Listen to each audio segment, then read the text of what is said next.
Hello everyone, welcome back to my channel. My name is Maddie K. This is another video in the series that I like to call One Star Book Club, where we read popular books and talk about whether or not they are worth the hype. And in this video, we are talking about The Deep End, a story about love, diving, and the Olympics. For those of you who are unfamiliar, Allie Hazelwood is a very popular contemporary romance author who rose to fame after publishing the booktok sensation The Love Hypothesis, a Reylo fanfiction based on the characters Kylo Ren and Rey from the sequel Star Wars trilogy. And ever since, she's basically written the same book over and over again, a concept I will be talking about in my upcoming Allie Hazelwood video. In each of her books, she reiterates the same themes and tropes that capture the heart of her fans in the first place. And this book is no exception. Allie Hazelwood specializes in a niche I like to call a STEMinist romance, in which our strong female character has a STEM-related job and finds love along the way. And all of Allie Hazelwood's books follow the same basic pattern, with a few slight exceptions. They all incorporate the enemies to lovers trope between our tragically straight love interests, as well as incorporate many feminist-coded themes surrounding women empowerment. Our female main character is usually so small you could fit her inside your pocket, and the main male character is so big he can barely fit through doors. It's a real David and Goliath situation, and you throw in a sprinkle of miscommunication, a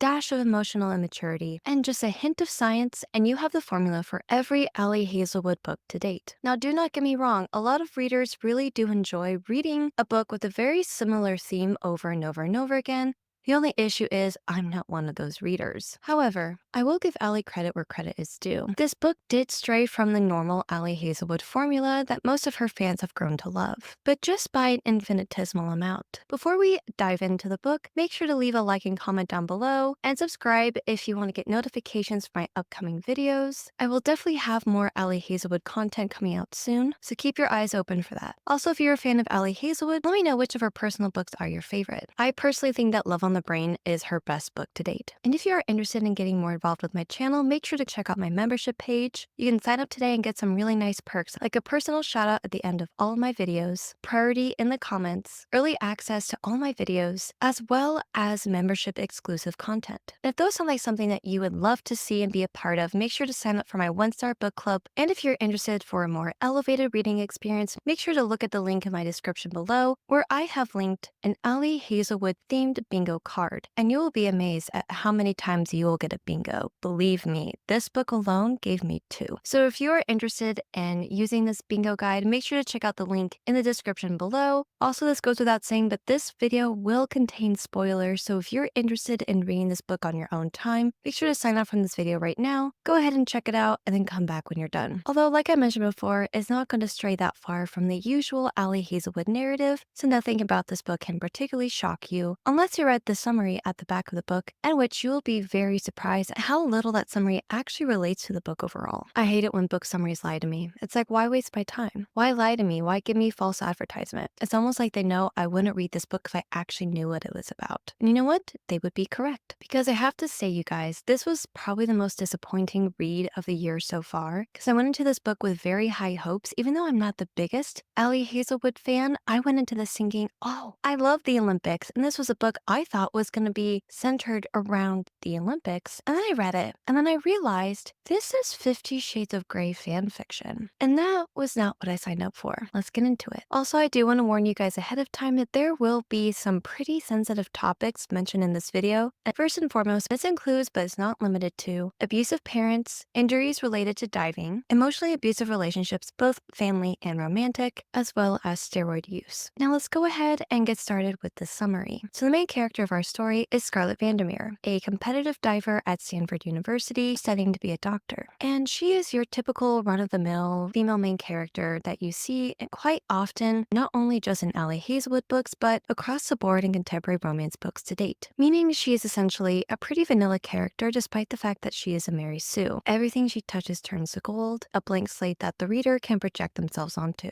She doesn't really have too many personality traits. And even though she is practically perfect in every way on the outside, inside she's going through emotional hell due to a recent injury at a diving competition that have left her emotionally and physically traumatized to the point that she can barely dive. And this recent injury has greatly inhibited her ability to compete. Not to mention, everything in her life around this time period was just an emotional roller coaster. Her boyfriend at the time broke up with her, and her abusive dad called her on the same day as the NCAA championships, thus creating a mental block that prohibited her ability to dive. And even though physically she is back to normal, her mind has still not gotten over the trauma of that dive. And because of this incident, she's incapable of performing the inward pike dive that would actually put her on the board to compete in the World Championships that could also qualify her for the Olympics. And as during this introduction, we also meet the love interest for this book by the name of Lucas Blomqvist, a Swedish man who is also competing at Stanford, and he is an Olympic medalist swimmer. And full disclosure, I do not know how to properly pronounce his name, but I do know that his last name, according to the internet, is Swedish for flower branch. So if you hear me refer to him as Lucas Flower Branch from now on, that is why. So like I mentioned before, Lucas is a well-known swimmer and is practically royalty at Stanford, and he is also Olympic bound. And Scarlett is just trying to get the motivation to not only just compete, but be able to perform the inward pike dive correctly. And as she is struggle busting her way through life, she actually finds a new friend in Penn, Lucas's current girlfriend. And Penn is also a diver and has been competing on the team with Scarlett their entire college career. And Penn actually opens up and bares her soul to Scarlett, sharing very personal, intimate details with Scarlett about her and Lucas's relationship. Penn admits to Scarlett that she is actually bored in her relationship with Lucas, even though from what I've read, they appear to have a very sizzling, hot sexual relationship. But Penn actually wants to get out more and meet other men and have a casual dating experience, and then perhaps one day slowly find her way back to Lucas. And Lucas is very into BDSM. Yes, this was a point where I realized that I was not reading an Olympic romance book, I was reading 50 Shades of Grey fanfiction. So Penelope bears her soul to Scarlett and admits that she is potentially thinking of breaking up with Lucas. And then in the subsequent chapter, when all the divers and swimmers are hanging out and partying it up, Penelope actually tells Scarlett drunkenly that she and Lucas are now broken up. But they're not telling anyone on the team. Why would they keep the true nature of their relationship a secret from their teammates? Who knows? And Penelope, or Penn, who is already sloppy drunk, tells Lucas that he and Scarlett should hook up because she knows that Lucas is actually attracted to Scarlett, and Scarlett also revealed to Penelope that she is into BDSM. You know, the same lifestyle that Lucas is into, and Penelope comes up with a great idea that they should actually get together. At least in this book, unlike its predecessor, both of these people have had history with BDSM, so they can both consent fully to the experience. And even though Scarlett and Lucas are reticent to start a fling, it's very obvious they cannot deny their immediate attraction to each other. The only problem is that they have to keep their relationship on the DL because Penelope, for whatever reason, decides that she doesn't want to spill the beans to their teammates just yet, so she and Lucas have to pretend to still be in a relationship, which you would imagine would cause some tension between them because she and Lucas have to cosplay as a couple, even though they don't do that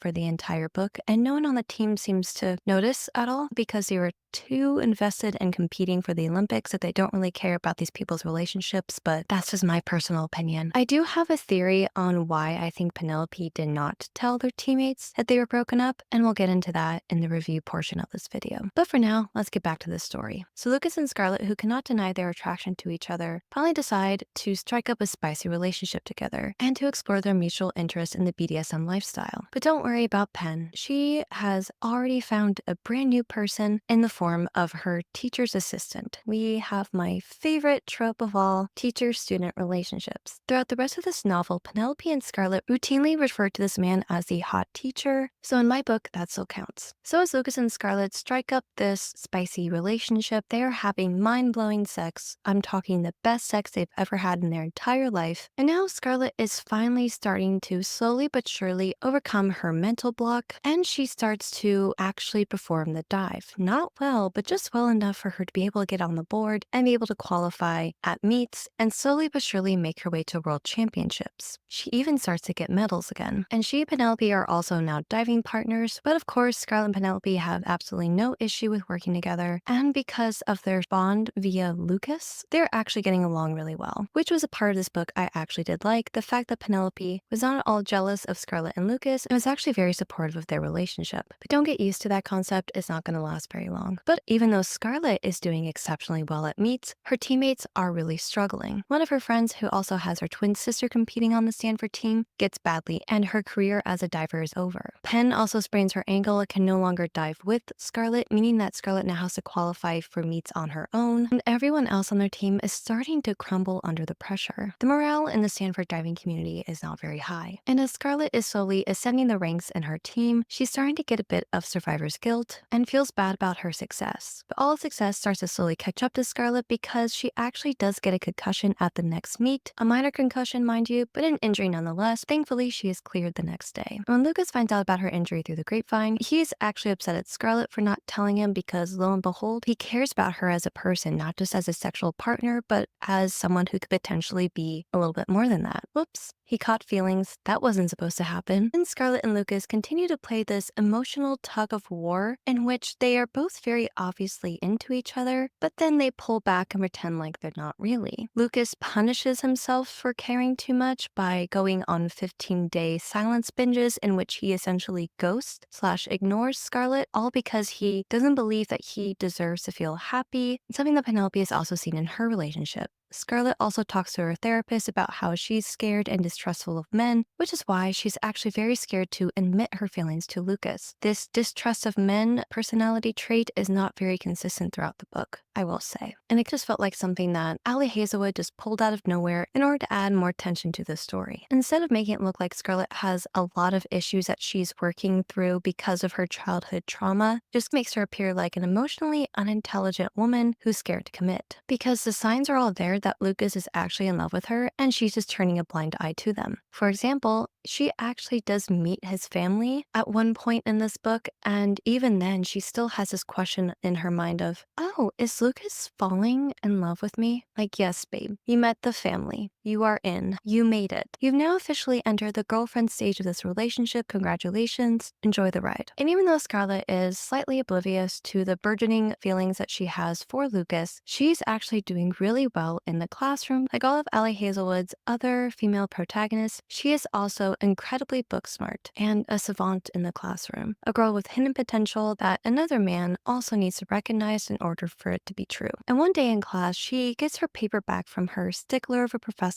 and he does not give her a grade, so she goes to his office and he actually tells her that he didn't give her a grade because her paper was not undergrad level of smart, it was actually postgrad level of smart, and encourages her in his own curmudgeon-y way to continue on this course, and he sees very big promise in her future. A point that is later punctuated by the fact that she gets an incredibly high score on her MCAT, thus confirming her intelligence, despite the fact that she still can't read the room and realize that her casual hookup buddy is actually deeply in love with her. But whatever, she'll figure it out eventually, I'm sure. Meanwhile, Scarlet and Penn become super tight best friends, and they are practically spending every single day together, outside of the time that Scarlet and Lucas are hooking up. But there is a moment where Penn's entire character is called into question, when at one particular meet, Penelope and Scarlet, after scoring very highly as a partner diving team, they meet up with Carissa, a girl from Penelope's past, who is still very mad at Penelope, who she believes is the one at fault for destroying her mother's coaching business, in which Penelope accused her mother of a very hostile environment, so Carissa's mom lost her business and they struggled ever since. And these girls go an entire smear campaign against Penelope, warning Scarlet that she is not who she says she is and that she should watch out for Penelope because she is also a ruthless backstabber who turns on people for no reason at all. And even though Penelope does clear up the story and tell Scarlet her side of it, it's never really confirmed what exactly happened. All we get as a reader is just two different stories, just left open to interpretation for the reader to just pick sides at their own choosing, I suppose. But this is the part that really started to confuse me because Allie Hazelwood doesn't really seem to make up her mind on whether or not she wants Penelope to be the true villain of the book. She keeps flip-flopping back and forth between making her the good guy, the super supportive BFF and ex-girlfriend, and also the jealous ex, but don't worry, we'll get into that soon enough. I also don't like this theme that is often really recurrent in romance books in which female characters are treated as petty bullies for absolutely no reason because women bad, and then turn around and try to encourage feminist ideologies, and all women are amazing, and women should be friends, women should band together, together and help each other out. And then people like Carissa get pushed into this narrative, and all of that just goes straight out the window. You can't call yourself a feminist author if you still have these internalized misogynist concepts littered throughout your stories, and have this cartoonishly evil female villain with absolutely no nuance whatsoever. Not to mention, Carissa has absolutely no stakes in the story. If you pulled her out of the narrative and just tossed her character to the side, the story would not suffer. She had absolutely no other role in this book other than to just be women bad and a cautionary tale to women to not be bullies. But I feel like that could have been done with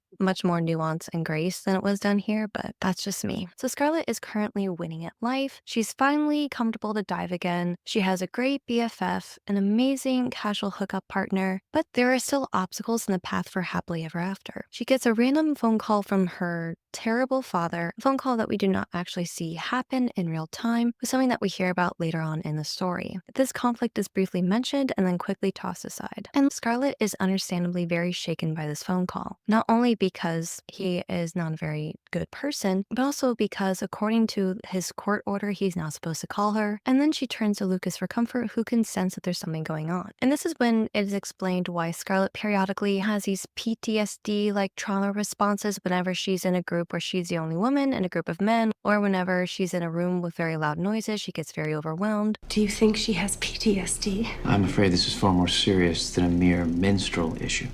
So I did like this explanation of how this trauma does affect her emotionally later on in life. But again, Allie Hazelwood is very particular about when she is affected by this. And it's mostly at times where it's convenient to her relationship between her and Lucas, where Lucas can swoop in as the white savior, white knight that he is, and rescue her from herself. So Lucas, because he is practically perfect in every way, senses that Scarlett is struggling, and he jumps on his white horse, and then he comes to the rescue. He is super tuned into the Scarlett frequency. And not only that, but he also assumes the super supportive boyfriend role, in which he studies the minutiae of her craft and learns way more about diving, despite the fact that Penelope, a girlfriend that he's been dating for 7 years, was also a diver, and he never once asked her about her diving career at all. I don't know, it smells like a plot hole to me. And this is a courtesy that Scarlett does not extend to him. She never, as far as I'm concerned, she never really seemed that curious about him swimming. She does watch him occasionally, but she never really asked him too many questions about it. Also, I do want to point out that at this time, Scarlett is able to juggle not only her in very intense classes at Stanford, but also her career as a potential Olympic diver, something that doesn't really seem to affect her all that much. She has a lot of these things up in the air. She's juggling her diving, her studies for the MCAT, her relationship with Lucas, and her therapy sessions, all without seeming to drop the ball at all. Something that I find to be questionable, but again, that's a conversation for another time. Also, we as a reader never really learn why Scarlett wants to become a doctor. It's later revealed that her stepmom, who actually helped her run away from her father, is a doctor, so there might be some relation there, but otherwise, I don't really know why Scarlett wants to become a doctor. It's never actually explained to us. I feel like it would have made a lot more sense if she was a physical therapist, or she ended up wanting to coach on her own and open up like a swimming school. I feel like there was way more opportunities that would be much better career choices for her, but I didn't write this book. This is a story about two people who like to cosplay as Christian Grey and Anastasia Steele in 50 Shades of Grey, so who cares about character motivations, am I right? And then at the NCAA championships, Scarlett actually wins a gold medal, an amazing accomplishment after all of these months in which she was just struggling so hard, not only just to get back on her feet, but to also get her groove back and dive the inward pike. And despite this momentous occasion, Scarlett starts to have a panic attack, and once again, Lucas is right there by her side. And as Lucas is comforting Scarlett, they turn around and see their entire diving team right, including Penn, who is shocked to see them not only embracing but also kissing, something that really upsets her despite the fact that she knows that they have a sexual relationship. But I suppose Penelope really had it in her head that she, Lucas, would eventually get back together. And I forgot to mention this before, but Penelope is also very distraught because earlier on in the story, she calls up Lucas crying because apparently she had a positive steroid urine test, and it was a false positive, and it's never confirmed whether or not it was actually a false positive. Penelope just tells us we have nothing else to go on, but Penelope's claims that she didn't do it. And couple that with the fact that she just saw her best friend and her ex-boyfriend making out in the locker room, and now she is officially upset. Not to mention she's also been dumped by the hot teacher because she was too young. Shocker. So Penelope is understandably upset because of the domino-like effect of her life. Not only did she get injured, but she wasn't allowed to compete because of a false positive. Her boyfriend just recently broke up with her, and now her best friend and ex-boyfriend are currently in love. She just can't take it anymore, so she snaps. The rest of the diving team still think that Penelope and Lucas are dating, and Lucas squashes those rumors right away, and he reveals the fact that he and Penelope have been lying to everyone this entire time. And this was when I lost respect for the characters, because anyone with two working eyes and two brain cells could immediately see that this plan was going to blow up in their faces. And these people are supposed to be smart. So Penelope continues on with her emotional temper tantrum. Lucas calls her out for being a child and for being selfish, because in my opinion, Penelope did not want to spill the beans that she and Lucas broke up, because again, she thought that she could keep Lucas on a leash and that they would eventually get back together. In order to save herself some time, she just decided to lie to everyone, so that way she wouldn't have to go through the embarrassment of revealing the breakup and the fact that they eventually got back together. Again, that's my own conspiracy reader theory, and it makes sense because Penelope is a pretty manipulative character. A lot of her traits are built on what we are told or what she tells us, and not actually what we find out as readers. Again, it's a lot of hearsay, a lot of rumors, a lot of gossip, not a lot of confirmation on the truth. Jury's still out on that one, I guess. She did tell Scarlett that she did regret breaking up with Lucas after her hot teacher boyfriend broke up with her, and she is understandably upset that Lucas is not groveling at her feet, begging her to take him back, because Lucas has self-respect and she does not. Scott earned the power of self-respect. With friends like these, who needs enemies? All these characters in this story really annoyed me. I'm gonna be completely honest with you all. So Scarlett is too emotionally distraught at Penelope's outburst to accept her medals, so she goes home to her stepmother's house, and she is understandably very heartbroken. She essentially broke up with Lucas, who flies to Sweden to be with his family, you know, the flower branches. And then Scarlett goes back to live with her stepmom, Barbara, in St. Louis. And she does this to also start her internship early. I guess she is now a medical resident at the hospital where Barbara works, following in Barbara's footsteps there, but not before she can patch things up with Pen. And by patch up, I mean Penelope used her phone to find her friend and to stalk Scarlett back to her stepmother's house in order to apologize, which is what all best friends really do. And remember, this was the woman who pushed Scarlett and Lucas together, who encouraged their union, who convinced her ex-boyfriend to lie to their friends, pretend like they were still dating, so she can have her cake and eat it too, go off with her hot teacher crush, have a little relationship with him, and then the minute that this guy grows tired of her, she would go running right back into Lucas's arms, and everything would just be peachy, and not really taking Scarlett's feelings into account. Penelope, at the end of the day, does apologize to Scarlett, not only for stealing her thunder at the NCAA championships, but also the way she treated her. And Scarlett, because she's our protagonist, accepts the apology. And then she calls up her stepmom and begs her to buy her a ticket to Sweden, which she does because, again, Barbara's amazing. And then upon touching down in Sweden, she does meet up with Lucas, who also was using the Find Your Friend app and could actually see Scarlett slowly making her way to Sweden. They kiss and make up, and all is well in the world. And the book ends with an epilogue, like most romance books, that lets us know that this couple is endgame and they are actually engaged to be married, and they are living happily ever after. The end. And if you're reading this book and following along with your bingo card, you should have gone at least two, count them, two bingos. And some of these boxes include, but are not limited to, the fake dating trope, third act breakup scene, a freebie, miscommunication trope, the fact that our FMC is so small and our male main character is so big, that our female main character has one obligatory BFF, other side characters root for them to be together, and we have an estranged, non-existent, or dead family member. And there's plenty more, but I don't want to spoil everything just in case you guys decide to read this book and do the bingo card on your own time. I highly recommend using that. It's actually really fun, and it's like you're playing a game as you're reading. So again, if you want this, make sure to check out the link in the comments below, print out your own PDF, and play play along as you read Allie Hazelwood books. Alright everyone, that concludes the summary portion of this video. Let's transition into the review portion, and I would like to start off with the things I actually did like about this book. Even though this wasn't my favorite Allie Hazelwood book overall, I still think it had a lot of very interesting points, and one of those points was when the author was describing the incident. The incident. Glenn, stop. Incident. When Scarlett got really injured. This incident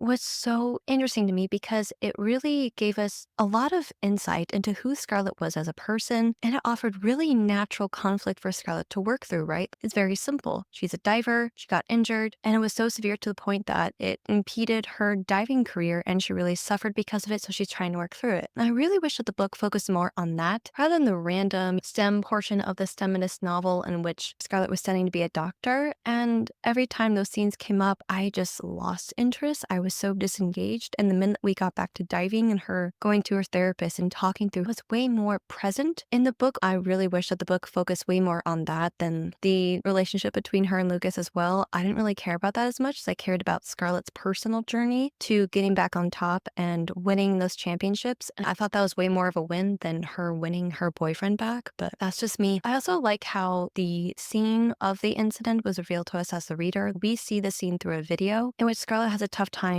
remembering it because she was so badly injured that her body went through a trauma response and she couldn't remember it. When she was watching the video, she was like, I don't recognize that person. I don't know who she is, because she was acting in a certain way that there was like this dissociative part of the incident where her body was in so much shock that she just couldn't make new memories. The way that her body reacted to that moment, I thought was incredibly well written. Probably one of the most well written scenes I've ever witnessed in an Allie Hazelwood book. I really liked how she described it like it was an out of body experience for Scarlett, and you don't really see that a lot in books. So I thought that was pretty well done. I did like how Allie Hazelwood handled that whole scenario. I just wish she focused on it way more. And also, as someone who is a novice to diving and to swimming, I didn't really know a lot about the subject. I did feel like Allie Hazelwood really put a lot of research and time into giving us very accurate depictions of diving, not so much as swimming, but mostly diving. I feel like I learned quite a bit about the sport. I always like watching swimming and diving whenever the Olympics are on. I think that's really unique. And also, synchronized swimming is a brand new favorite for me. I wish we just made it to the Olympics in this book. And despite the fact that I didn't really appreciate how much this book focused on it, I did like the very positive representation of BDSM because, unfortunately, thanks to 50 Shades of Grey, I feel like we haven't really gotten a very good depiction of it, especially in the realm of dark romance. There's not a lot of mutual consent that goes into those relationships, so I like Allie Hazelwood had a very positive outlook on BDSM, and both of these characters are very respectful of each other and treat each other very well. I thought that was really cool that they were able to explore this part of themselves and do that in a safe environment. I thought that was really empowering. And there's a scene in the book in which Scarlett, after one of her trysts with Lucas, she has bruises from their recent sexcapade, and she keeps pressing on them, and every time she does, she like relives the moment, so it's like a turn on for her. It makes her horny, and so she tries to keep the bruises there by continuously bruising herself so she can to relive those moments. I wouldn't necessarily call it self-harm. Some people may interpret it that way, but it was like an extenuation of their BDSM lifestyle. I really like that attention to detail. Again, Allie Hazelwood is really growing in that department where she's spending a lot more time focusing on minute infinitesimal moments rather than just focusing on the big picture, which I really liked. I did also appreciate the slight divergence from the normal Allie Hazelwood formula. These two characters weren't enemies to lovers. They weren't rivals to lovers. They were just friends, teammates. And I really liked that. It was a breath of fresh air because in Allie Hazelwood books, she pretends like these two people are enemies to lovers when in reality it's just a misunderstanding that the woman had against the man. So she's mad at him for no reason, and the man is secretly in love with the girl, and they just act like children cosplaying as adults. But in this book, she just had them start out as teammates and as casual hookup buddies, and then it progressed. And I did like how she tried to destigmatize casual hookups and the BDSM lifestyle. A lot of that, it just felt a lot more natural, a lot more realistic. I also liked how in the very beginning, Penelope was very supportive of their relationship. She wasn't acting like a super crazy jealous ex-girlfriend. I liked their friendship in the beginning when they weren't fighting. And then of course, in the climax of the story, that kind of all went down the garbage. And I did like the fact that in this book, the main characters actually had identities outside of their relationship, because in other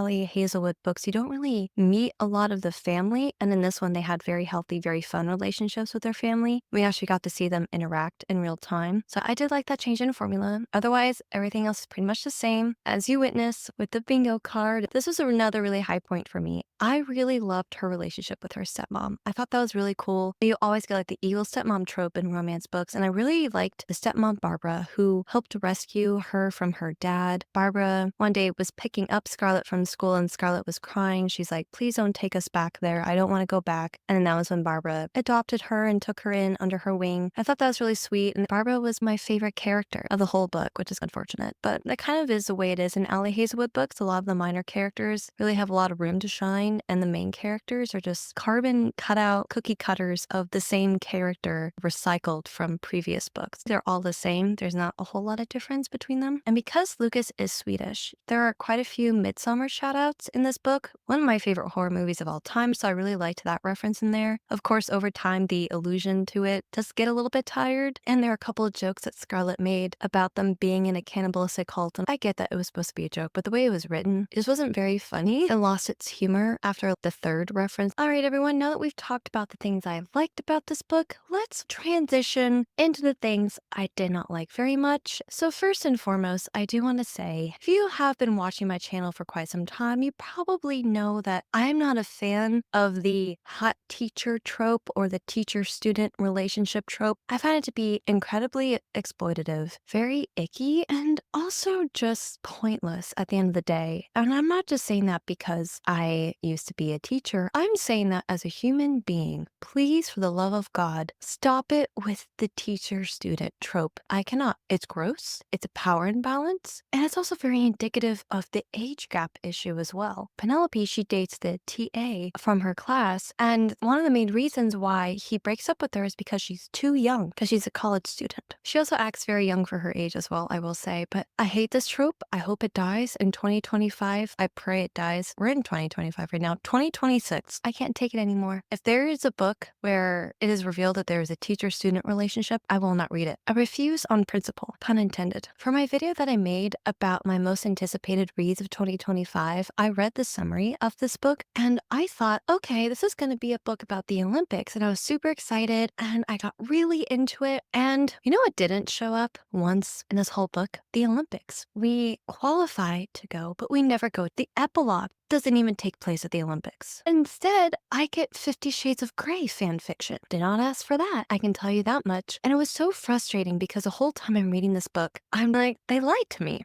I was lied to. If I knew what kind of book this was, I would not have read it because they were 10 smut scenes. Nothing against smut scenes. If you enjoy the spicy books, this is a book for you. Not for me. I was incredibly disappointed. This story had a lot of great potential, poor execution. Story of my life. Another thing I would like to say on the subject of Scarlett and her being practically perfect in every way. I did not like the fact that Scarlett seemed to have no real direction with being a doctor. Like, she was understandably a very smart woman, but we never really got to see it. And I didn't really like how she was just given this obligatory STEM-related job, but we don't really know the motivation behind it. The majority of her motivation in this book is centered around her diving. It would have made more sense if she wanted to grow up to be a coach, because wouldn't that be so cute if her and Lucas just grew up and opened up their own swim school for kids? That would have been so adorable. Also, another thing, and this is weird, but I hate it in romance books when it's very unrealistic about the female cycle. We don't really get to see that a lot in romance, or the awkwardness around being a woman. In all of these romance books, the women never have their period. Missed opportunity there. Also, as a female diver, doesn't that kind of come into play? I know that's a really strange